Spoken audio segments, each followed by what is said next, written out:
So let's bring in Lehsam Zomlot now. He's head of the Palestinian mission to the UK. Welcome to the program. First and foremost, do you condemn what Hamas did inside Israel to Israeli civilians? There are dead and there are hostages.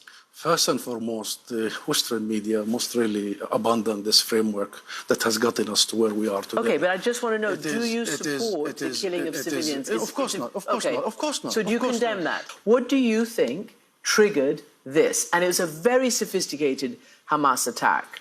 I don't know. I really don't know. What I know is that it was a matter of when, not if. We've been shouting every day, don't leave a vacuum. Don't unheed what we are saying. Pay attention. Don't underestimate people's desire for freedom, for ending the bondage and captivity. Pay attention to the destruction that Israel is doing. Make sure that these supremacists in the Israeli government are not going to turn the whole thing upside down. And therefore, this is not about timing and all that. This is about the fact that we discuss everything except the core thing, the fundamental issue, the root causes. And we've been doing this for 75 years. One sentence. You know that 70% of the population in Gaza, the Palestinians, are refugees since the Nakba of 1948. You know that they have been under besiegement since 2007, the biggest open-air prison. This is what leads to events that you want to discuss. So here's the thing. Obviously, the Israelis will say this is what happens when we evacuate, for instance, withdraw from Gaza, which they have done. And as you're right, it is sealed and it is a very heavily guarded situation.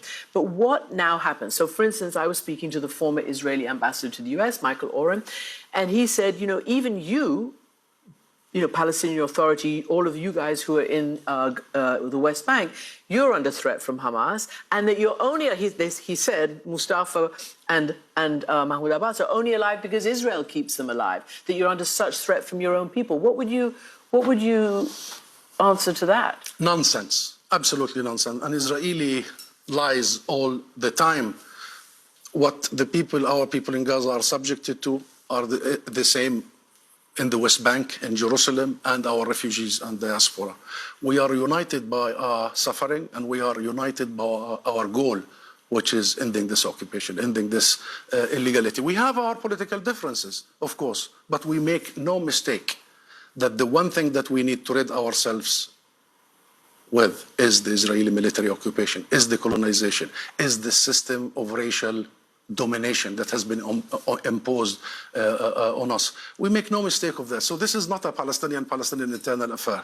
This is the failure of every international actor to pay attention, of every international actor. You see, instead of learning the lessons, what I heard today from many international actors, including from the US and the UK, is doubling down on the very same mistakes and failure. What is the